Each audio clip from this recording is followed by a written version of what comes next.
आज हालात है उस पर भी बात करना ज़रूरी है। जो वाक़यात बलूचिस्तान में हुए हैं ये हम सब के लिए बहुत तशवीश का बायस भी हैं, दुख का बायस भी हैं, क्योंकि ये न सिर्फ दहशतगर्दी है बल्कि मुल्क के अंदर एक बड़ा निफाक डालने की कोशिश है। जिस तरह शनाख्ती कार्ड देखकर जो लोग पंजाब से थे उनको अलहदा करके उनको शहीद किया गया, इसकी मिसाल पाकिस्तान की तारीख में नहीं मिलती। और ये उसके अलावा भी जो हमले हुए हैं, जो दीगर कार्रवाइयाँ हुई हैं, ये बहुत तशवीशनाक बात है कि आज खुल्लम खुल्ला बलूचिस्तान में दहशतगर्दी का ऐलान एक तंजीम कर रही है। और आज ज़रूरत इस बात की है कि जहाँ पर हमने फ़ौजी कार्रवाई करनी है वो तो हमारी ज़िम्मेदारी है, पुलिस भी हो, फ़ौज भी हो, रेंजर्स भी हो, FC भी हो, लेकिन उससे ज़्यादा आज बलूचिस्तान में सियासी हल ढूंढने की ज़रूरत है। और ये वो असरात हैं जब मुल्क के अंदर सियासी इंतशार हो, सियासी अदम इस्तेकाम हो, जब सियासत नफरत में बदल जाए, दुश्मनी में बदल जाए, तो फिर ये वाक़यात रूनुमा होते हैं।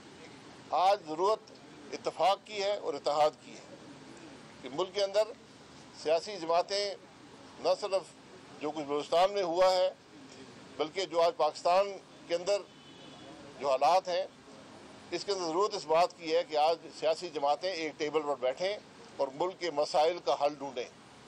ये मुमकिन नहीं है कि हमारा घर अगर उसमें इत्तफाक नहीं होगा तो फिर हमारे दुश्मनों को मौका मिलेगा कि वो उससे फ़ायदा उठाएं और हम पर हमलावर हों।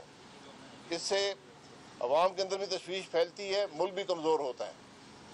तो आज सबसे बड़ी ज़रूरत मुल्क के अंदर ये जो हमारे अपने मामलात हैं, ये जो कुर्सियों की दौड़ है, जो इलेक्शनों में के अंदर जो निफाक पैदा हुआ है, जो मैंडेट आज मशकूक है, इन सब चीज़ों को आपने दूर करना है। आज मुल्क इन चीज़ों को मुतहम्मल नहीं हो सकता। अगर हम मुल्क में बात करते हैं मईशत की, आज हर शख्स जो है वो जो मुल्क के अंदर माशी मसाइल हैं उनसे दो चार हैं। मुल्क के अंदर तरक्की रुक गई है, मुल्क में कारोबार रुक गया है, हर आदमी इस हवाले से परेशान, हर शहरी परेशान है। लेकिन इस सारे मसले का हल भी सियासी इस्तेकाम देने से होगा, वरना कोई और रास्ता नहीं है। और जब आपका घर कमज़ोर होता है, जब आपकी मईशत कमज़ोर होती है, जब सियासी इस्तेकाम नहीं होता, तो फिर जो कुछ आप बलूचिस्तान में देख रहे हैं ये ऐसे वाक़यात रूनुमा होते हैं। और ख़तरा हमेशा ये रहता है कि वही मामला जो 2013-14 के थे, जब हर रोज़ पूरे पाकिस्तान में धमाके हुआ करते थे, तो शायद हम उस तरफ ना चले जाएं। तो आज ज़रूरत ये है कि हम अपने डिफरेंसेस को दूर करके, अलहदा रख के इन मामलात पर इकट्ठे हों, मुल्क को सियासी इस्तेकाम दें और इन खराबियों का, इन बड़ी खराबियों का जो हमारे आईनी मसाइल हैं उनके अंदर रहकर हम इन मामलात को हल करें। कोई सवाल? भाई साहब, आपने तो सियासतदानों की बात की, यहाँ तो इदारे जो है वो आपस में एक दूसरे के साथ ताने हुए हैं। जैसे अब आज एजेंडे में जजेस की जो उनकी तादाद है, उसको, उम्र को, उसका बिल भी आ जा गया। तो ये क्या मतलब, अगर पार्लिमान और सुप्रीम कोर्ट आमने सामने होगी तो सियासतदान तो फिर बात की बात है, कैसे चलेगी? जी यही मैं बात कर रहा हूँ कि जब तक हमारा निज़ाम आइन के मुताबिक नहीं होगा मुल्क तरक्की नहीं कर सकेगा। मेरा सवाल ये है कि अगर क्या आज सबसे बड़ा मसला पाकिस्तान का जजों की उम्र बढ़ाना है, अगर ये है तो इस पर बात कर लें। क्या कोई असम्बली के अंदर ये बात भी हुई है कि जो आज बलूचिस्तान में जो दहशतगर्दी है इसका मुकाबला हम कैसे करेंगे?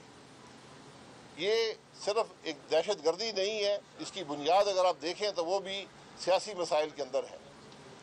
तो अगर हम बलूचिस्तान में सियासत को दुरुस्त नहीं करेंगे, वहाँ के अवाम को उनका हकूक़ नहीं देंगे, तो फिर ये मसाइल पैदा होंगे। तो आज ज़रूरत इन मसाइल को हल करने की है। 3 साल या 2 साल जजों की उम्र बढ़ाने से पाकिस्तान को कुछ नहीं मिलेगा।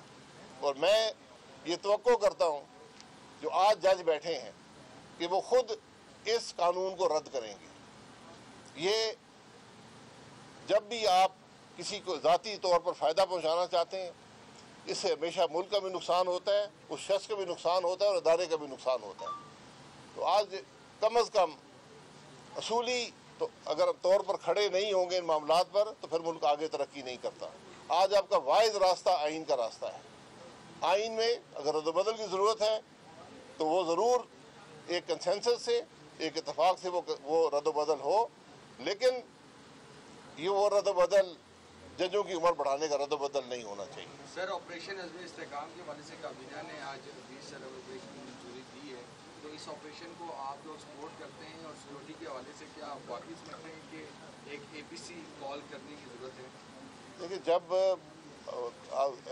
आप पर हमला हो, कोई दहशतगर्दी हो, ये आपके पास चॉइस नहीं होती कि आप उसका मुकाबला करें, ये आपकी ज़िम्मेदारी होती है। ये हुकूमत की ज़िम्मेदारी है, ये पार्लियामान की ज़िम्मेदारी होती है और ये हर शहरी की ज़िम्मेदारी है कि वो इस कोशिश के साथ खड़ा हो, और ये माजी में हुआ है।